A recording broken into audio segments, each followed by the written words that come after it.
Everyone, आप जुड़े हैं आपके अपने channel paramedical hub with Sakir sir से। आज भी जो हमारा टॉपिक होने वाला है वो भी हेमेटोलॉजी का ही टॉपिक होने वाला है और मेन एग्जाम की दृष्टि से बहुत इम्पोर्टेंट रहने वाला है। जो आज का जो टॉपिक पढ़ेंगे वो आपको मेन एग्जाम के अंदर 20 नंबर में पूछा जाने वाला क्वेश्चन होगा और टॉपिक बहुत ही इंटरेस्टेड है और आपको अच्छे से समझ में आएगा, क्योंकि मैं हिंदी और इंग्लिश मिक्स में आपको पढ़ाने की कोशिश करूंगा। अच्छे से आपका कंसेप्ट क्लियर हो जाएगा अगर आप मेरी वीडियो को लास्ट तक अगर जरूर देखते हैं, तो ये आपका जो टॉपिक रहेगा वो आसानी से क्लियर हो जाएगा। तो आज सबसे पहले हम बात करेंगे कि टॉपिक का नाम क्या रहेगा। तो आज का जो टॉपिक रहने वाला है वो रहेगा blood collection. Blood collection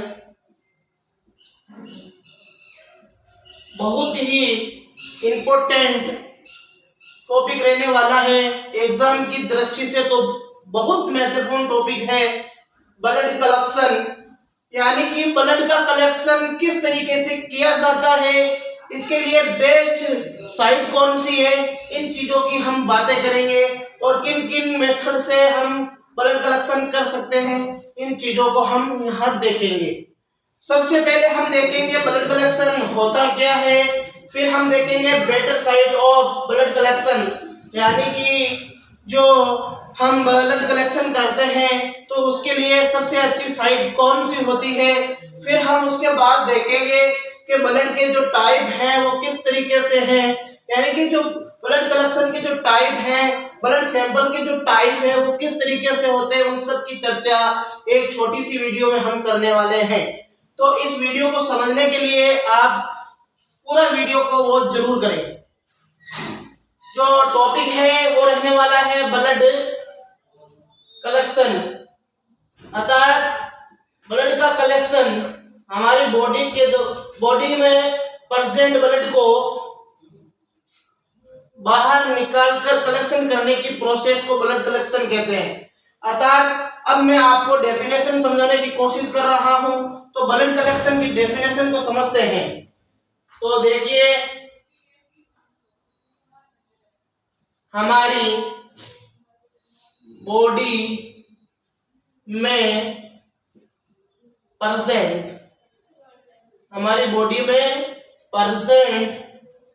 blood को वेन के द्वारा या फिर आर्टरी या फिर कैपिलरी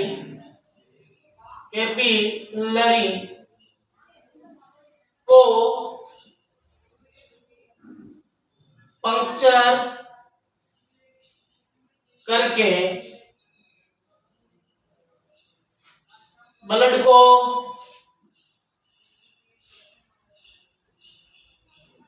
कलेक्ट किया जाता है। यानी कि हमारी बॉडी में प्रेजेंट ब्लड को, यानी कि जो बॉडी में प्रेजेंट है वो कहाँ कहाँ है, वेन में, आर्टरी में, कैपिलरी में। कैपिलरी को हम स्किन भी कह सकते हैं, यानी कि हमारी बॉडी में प्रेजेंट ब्लड को वेन, आर्टरी या कैपिलरी या स्किन को पंचर करके ब्लड को जो कलेक्ट किया जाता है, ब्लड कलेक्शन कहलाता है। इसका स्क्रीनशॉट ले ले या फिर इसको एक पेन और कॉपी लेकर बैठे अपनी नोटबुक में इसको नोट डाउन कर लें।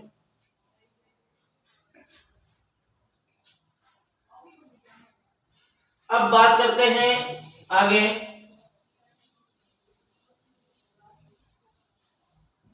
अब आती है बात blood sample, type of blood sample, यानी कि कितने टाइप के, कितने प्रकार के ब्लड सैंपल हो सकते हैं, उसकी बात करेंगे। तो सबसे पहले देखते हैं वॉल ब्लड। कौन सा ब्लड? Warm blood. दूसरा होने वाला है वो होगा प्लाज्मा ब्लड। Plasma blood. तीसरा जो होने वाला है वो होने वाला है सीरम ब्लड। हमने देखा है what is definition of blood collection, उसको हमने देख लिया है। अब दूसरा जो पॉइंट रहने वाला है वो रहेगा टाइप ऑफ ब्लड सैंपल, यानी ब्लड का जो सैंपल होगा वो किस तरीके का होगा। तो एक तो होगा वॉल ब्लड का, दूसरा होने वाला है प्लाज्मा का, तीसरा होने वाला है सीरम का। तो वॉल ब्लड के अंदर फ्लूइड पार्ट भी होता है, समझा देता हूं, फ्लूइड पार्ट और सेल्यूलर पार्ट दोनों टाइप के पाए जाते हैं। तो फ्लूइड पार्ट की अगर बात करें तो उसमें आएगा प्लाज्मा, और अगर सेल्यूलर पार्ट की बात करी जाए तो आरबीसी, डब्ल्यूबीसी और पीएलसी यानी प्लेटलेट। इस तरीके से वॉल ब्लड को हम देख सकते हैं कि इसमें फ्लूइड और सेल्यूलर पार्ट पाया जाता है। फ्लूइड पार्ट में प्लाज्मा को लेते हैं, सेल्यूलर पार्ट में आरबीसी, डब्ल्यूबीसी, पीएलसी को लिया जाता है। अब दूसरा जो देखते हैं वो है प्लाज्मा ब्लड। प्लाज्मा ब्लड क्या होता है? तो जब एंटीकोपुलेंट ब्लड को किसी वाइल में सेंट्रीफ्यूज किया जाता है, तो जो ये एंटीकोपुलेंट वाइल होती है इसके अंदर हमने ब्लड को ले लिया, फिर इसको हमने सेंट्रीफ्यूज कर दिया। सेंट्रीफ्यूज करने के बाद देखते हैं तो इस वाइल के अंदर ऊपर की तरफ पेल येलो कलर का कुछ तरल दिखाई देता है, उसको प्लाज्मा कहते हैं, उसको प्लाज्मा कहते हैं। बात समझ में आ रही होगी, बिल्कुल आसान भाषा के साथ आपको समझाने की कोशिश कर रहा हूं। यानी कि प्लाज्मा क्या होगा, यानी कि जब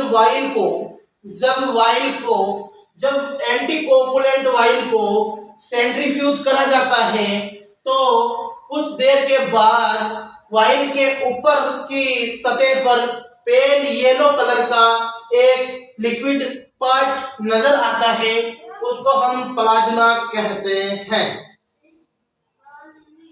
बात समझ में आएगी, दूसरा पॉइंट भी हमारा क्लियर होता है। अब बात करते हैं सीरम ब्लड की। सीरम ब्लड का क्या मामला है, तो इसको भी हम आसान भाषा में देख लेते हैं। ये हमारी एक वाइल है, ये हमारी वाइल होने वाली है। इसके अंदर कोई भी किसी भी तरीके का एंटीकोपुलेंट नहीं पाया जाएगा। फिर हम ब्लड को ले लेते हैं, ब्लड को ले लिया, विदाउट एंटीकोपुलेंट वाइल है, इसको जब लिया, इसको अगर सेंट्रीफ्यूज कर देते हैं, सेंट्रीफ्यूज, इसको अगर सेंट्रीफ्यूज करते हैं तो यहाँ पर जो लिक्विड पार्ट हमको मिलता है वो सीरम कहलाता है।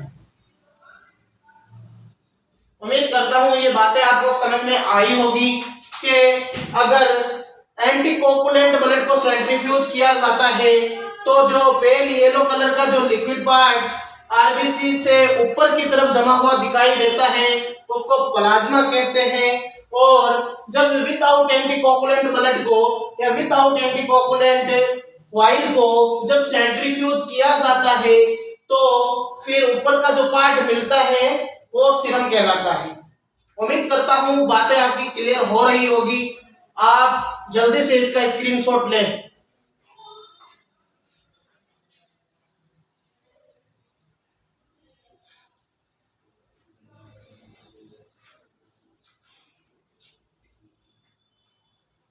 अब हम आगे बढ़ते हैं।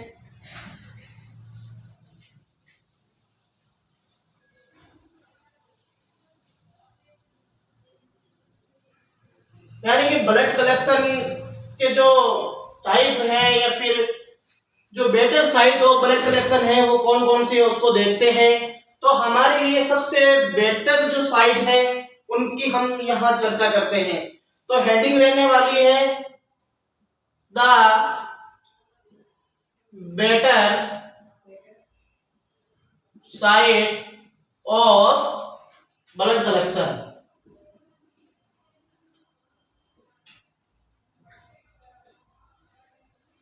आप इसको नोट डाउन करो।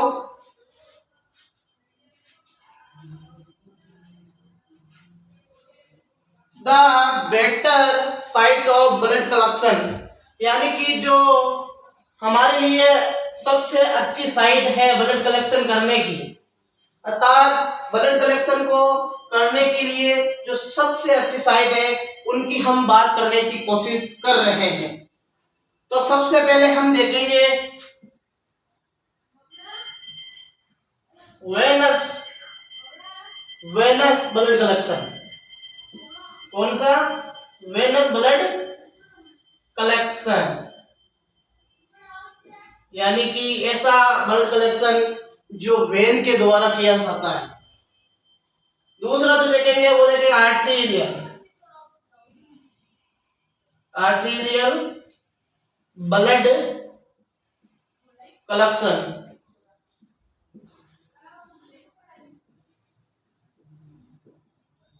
ऐसा ब्लड का कलेक्शन जो आर्टरी के द्वारा कलेक्ट किया जाता है। और जो तीसरा होने वाला है वो होगा स्किन पंचर, अर्थात स्किन के द्वारा पंचर करके जो ब्लड का कलेक्शन किया जाता है उसको स्किन पंचर कहते हैं या फिर कैपिलरी ब्लड कलेक्शन कहते हैं। Capillary blood collection, capillary blood collection कहलाता है। तो हमारे लिए ब्लड कलेक्शन की सबसे अच्छी साइटें मिल गई है। एक तो है वेनस ब्लड कलेक्शन, दूसरा है आर्टीरियल ब्लड कलेक्शन, तीसरा है स्किन पंक्चर या इसी को हम कहते हैं कैपिलरी ब्लड कलेक्शन। अपनी कॉपी में इसको नोट डाउन करें।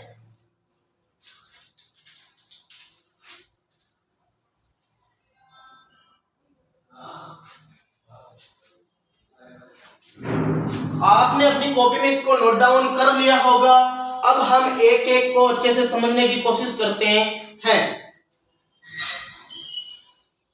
सबसे बेस्ट जो साइट है उनमें से जो सबसे पहली रहने वाली है उसका नाम है वेनस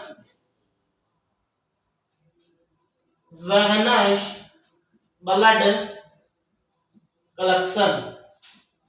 वेनस ब्लड कलेक्शन, इसको प्रैक्टिकली रूप में आपको समझाने की कोशिश इस तरीके से करूंगा कि जो वेनस ब्लड कलेक्शन है वो इस तरीके से हम कर सकते हैं। इसका प्रोसीजर आपको समझाने की कोशिश कर रहा हूं। सबसे पहले ये आ गया हमारा हाथ, ये हमारा हैंड है। वेनस ब्लड कलेक्शन करने के लिए हमको एक अच्छी साइट की खोज करनी है। सबसे पहले हम देखते हैं तो ये हमारा हाथ है। इस हाथ को हमको इस तरीके से करने के बाद ये जो यहाँ पे ये कोहनी दिख रही है तो कोहनी के ऊपर जो वेन मिलती है यहाँ से ब्लड कलेक्शन करने की कोशिश करते हैं। यहाँ से वेन इजीली हमको मिल जाती है, इजीली हमको फील हो जाती है। तो यहाँ से हम ब्लड का कलेक्शन हम कर सकते हैं। तो ये हमारा हैंड है। हैंड को यहाँ से, हैंड के यहाँ से हम ब्लड का कलेक्शन कर सकते हैं इस तरीके से हम मान सकते हैं। यानी कि हैंड है, यहाँ पर 40 या 45 डिग्री पर हम ब्लड के इस नीडल को या इस सिरिंज को हमारी स्किन या इस वेन में हम पंक्चर करने के लिए दबाएंगे। ये बात क्लियर हुई होगी। अब वेनस ब्लड कलेक्शन करते समय हमें क्या क्या देखना है वो बताता हूं। पहले जिस तरीके से हमको वेनस ब्लड कलेक्शन करना है तो सबसे पहले उस पेशेंट को एक अच्छी जगह पे बिठाना है। फिर उसको जो आप उसके साथ प्रोसीजर करने वाले हैं उसको आसान भाषा में समझाने की कोशिश करनी है। उसको समझाने के बाद उसका बायोडेटा लेना है और फिर उसको बताना है कि मैं जिस तरीके से आपको कह रहा हूं आप उसी तरीके से करते रहें। फिर पेशेंट को अच्छी कंफर्टेबल जगह पे बिठा देना है। जब जो पेशेंट है अच्छे कंफर्टेबल जगह पे बैठ जाए तो फिर 7% एल्कोहल से उस साइट को क्लीन करना है। क्लीन करने से पहले उसके ट्यूनिकेट आता है वो बांध देना है। कलेक्शन साइट से सिर्फ 4 आंगल इतनी सी दूर में ट्यूनिकेट का यूज करना है। फिर उस साइट को क्लीन करना है। फिर 45 डिग्री पर सिरिंज को वेन के अंदर डालना है और फिर जब ब्लड उस सिरिंज में आने लगे तो फिर ट्यूनिकेट को हल्का सा ढीला कर देना है, लूज कर देना है और फिर उसको जितनी हमको आवश्यकता है उतना हम ब्लड को कलेक्ट कर सकते हैं। इसी को वेनस ब्लड कहते हैं। तो अब हम कुछ पॉइंटों से समझते हैं वेनस ब्लड को।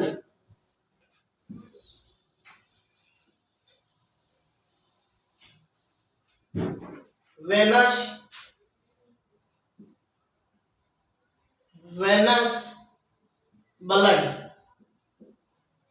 ब्लड यानी ऐसा ब्लड कलेक्शन, लिखिए मेरे साथ, ऐसा ब्लड कलेक्शन जिसमें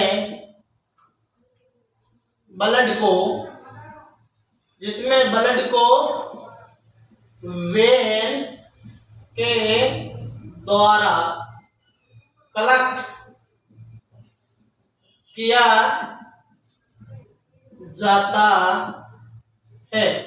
ऐसे कलेक्शन को वेनस ब्लड कलेक्शन कहते हैं। वेनस ब्लड कलेक्शन कहते हैं। उम्मीद कर रहा हूं कि आपको अच्छे से समझ में आ रही होगी। मैं जो आपको नोट्स प्रोवाइड करवा रहा हूं हिंदी और English mix with easily language के साथ प्रोवाइड कराने की कोशिश कर रहा हूं। ये आप अपनी कॉपी में नोट डाउन करें।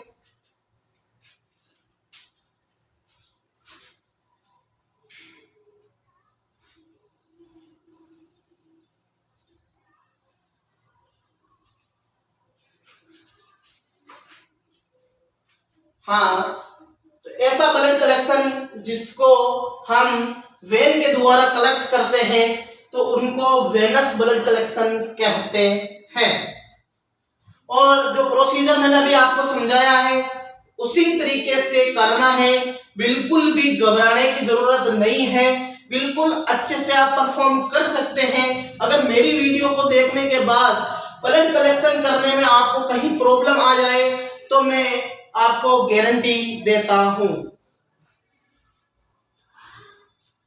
अब जो ब्लड कलेक्शन या वेनस ब्लड कलेक्शन करने में जिन जिन वस्तु की, जिन जिन इंस्ट्रूमेंट की आवश्यकता पड़ने वाली है या फिर जिन जिन वस्तु की आवश्यकता पड़ने वाली है उनको देखते हैं। तो रिक्वायरमेंट एक पॉइंट है, रिक्वायरमेंट,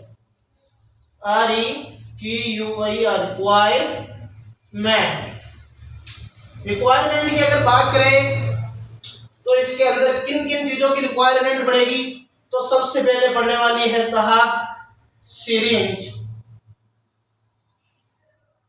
दूसरी जो रिक्वायरमेंट पड़ने वाली है हमको वो पड़ेगी ट्यूनिकेट। तीसरी जो आवश्यकता पड़ सकती है वो पड़ेगी कॉटन। चौथी जो आवश्यकता पड़ेगी वो पड़ेगी वाइल। पांचवी जो आवश्यकता पड़ेगी वो पड़ेगी निडल। ठीक है, इस तरीके से हम आवश्यकता को देख सकते हैं। यानी कि सिरिंज, टूर्निकेट, कॉटन, वाइल और निडल इन चीजों की ब्लड कलेक्शन करने में आवश्यकता होती है। इसका स्क्रीनशॉट लें या फिर अपनी कॉपी में मेरे साथ ही नोट डाउन करें।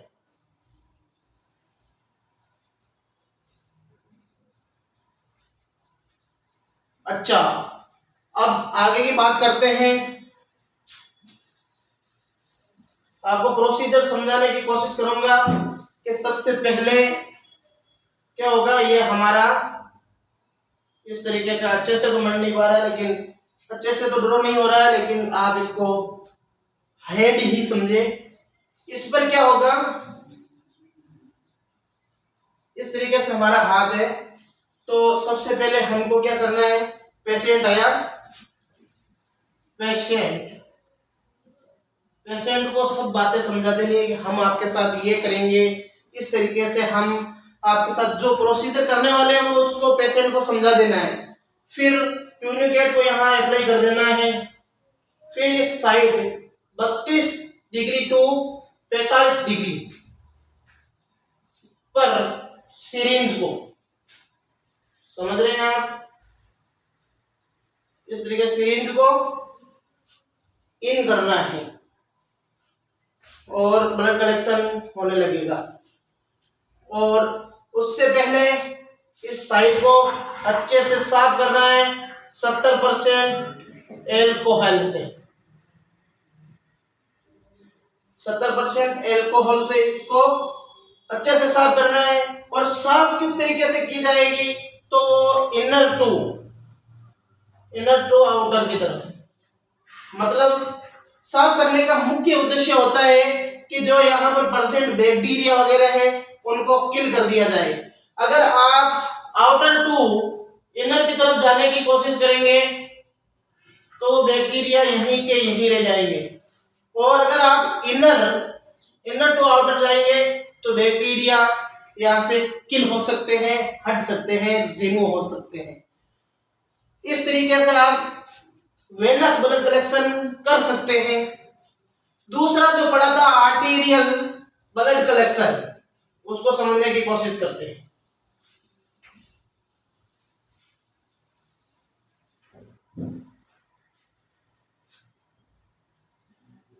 आर्टेरियल ब्लड कलेक्शन मतलब ऐसा ब्लड कलेक्शन जो आर्टरी के द्वारा कलेक्ट किया जाता है, उसको आर्टेरियल ब्लड कलेक्शन कहते हैं। देखिए, ऐसा ब्लड कलेक्शन जो आर्टरी के द्वारा कलेक्ट किया जाता है, ऐसे ब्लड कलेक्शन को आर्टेरियल ब्लड कलेक्शन कहते हैं। इसी के अंदर हम थोड़े से कुछ पॉइंट है उनको समझने की कोशिश करते हैं। ये आप स्क्रीनशॉट लें या फिर कॉपी में मेरे साथ ही नोट डाउन करें।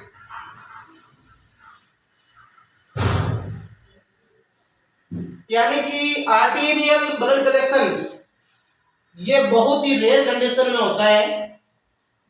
It is done very rare condition, यानी कि वेन की तुलना में आर्टेरियल ब्लड कलेक्शन करना बहुत ही कठिन होता है, डिफिकल्ट होता है। क्योंकि जो आर्टरी होती है, हमारी जो आर्टरी है, उसमें ब्लड का फ्लो बहुत तेज होता है। यानी कि आर्टरी ब्लड कलेक्शन में, आर्टेरियल ब्लड कलेक्शन में ये बहुत ही रेयर कंडीशन होती है। आर्टरी में इस ब्लड का फ्लो बहुत तेज होता है, इसलिए इस कलेक्शन को करने में बहुत कठिनाइयां आती है। और ये ब्लड कलेक्शन सबसे ज्यादा वेन के डैमेज होने के कारण ही इसको हम करते हैं। उम्मीद करता हूँ आपको अच्छे से समझ में आ रहा होगा। बिल्कुल ही इजी वे से आपको बताने की कोशिश कर रहा हूँ। तीसरा जो रहने वाला है वो रहेगा स्किन पंक्चर।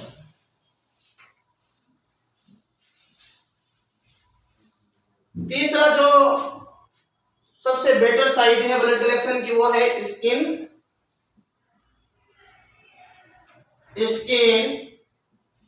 पंक्चर, और इसी को हम कह सकते हैं कैपिलरी पंक्चर। तो इसमें कुछ कंडीशनें हैं। तो इसके अंदर जो सेलेक्टिव साइट है,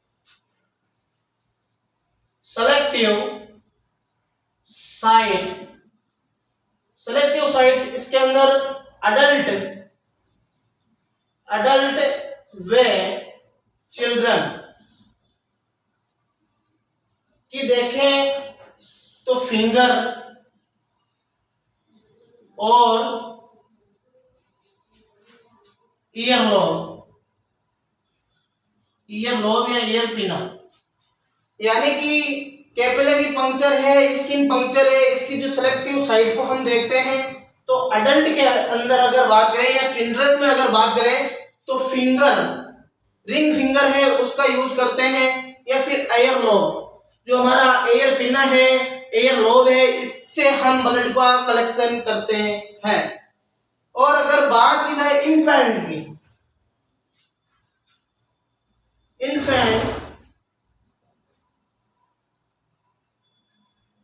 इन्फेंट की अगर बात करें तो क्या होगा, जो ग्रेट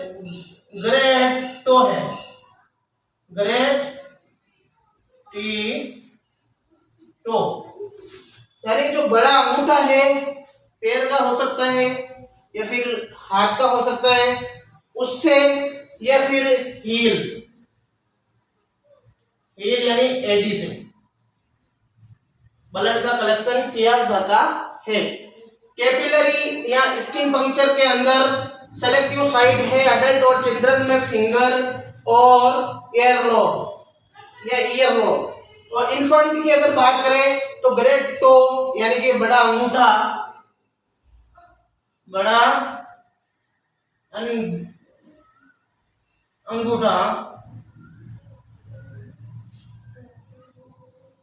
अंगूठा और एडी से इसको हम कर सकते हैं। तो कैपिलरी या फिर स्किन पंक्चर करने के लिए हमें जो आवश्यकता होने वाली है वो होगी लेंस सेट की, वो होगी रिक्वायरमेंट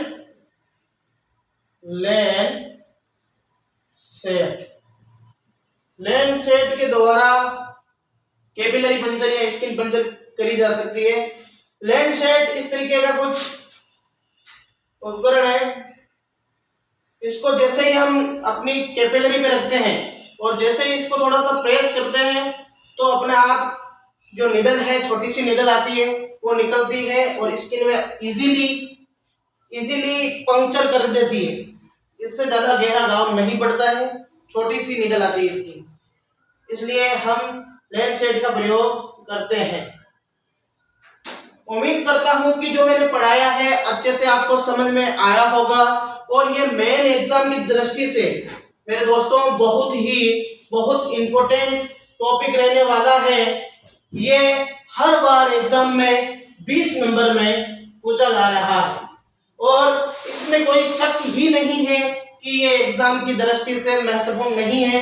हर बार एग्जाम की दृष्टि से ब्लड कलेक्शन को हेमेटोलॉजी के पेपर में हम देखते हैं, और ये हमारा जो टॉपिक है ये गारंटी के साथ 20 नंबर को आज हमारा क्लियर करके दे रहा है। उम्मीद करता हूं कि जो पढ़ाता हूं समझ में आ रहा होगा। अगर हमारी वीडियो आपको अच्छी लगे तो अपने दोस्तों तक जरूर शेयर करें और लाइक करके कमेंट करें कि अगली वीडियो किस टॉपिक पे लाना है, जिससे हम भी वीडियो को अच्छे से प्रिपेयर करके आपके लिए तैयार करके आप तक पहुंचाने की कोशिश करें। आज के लिए इतना ही। Thank you, welcome.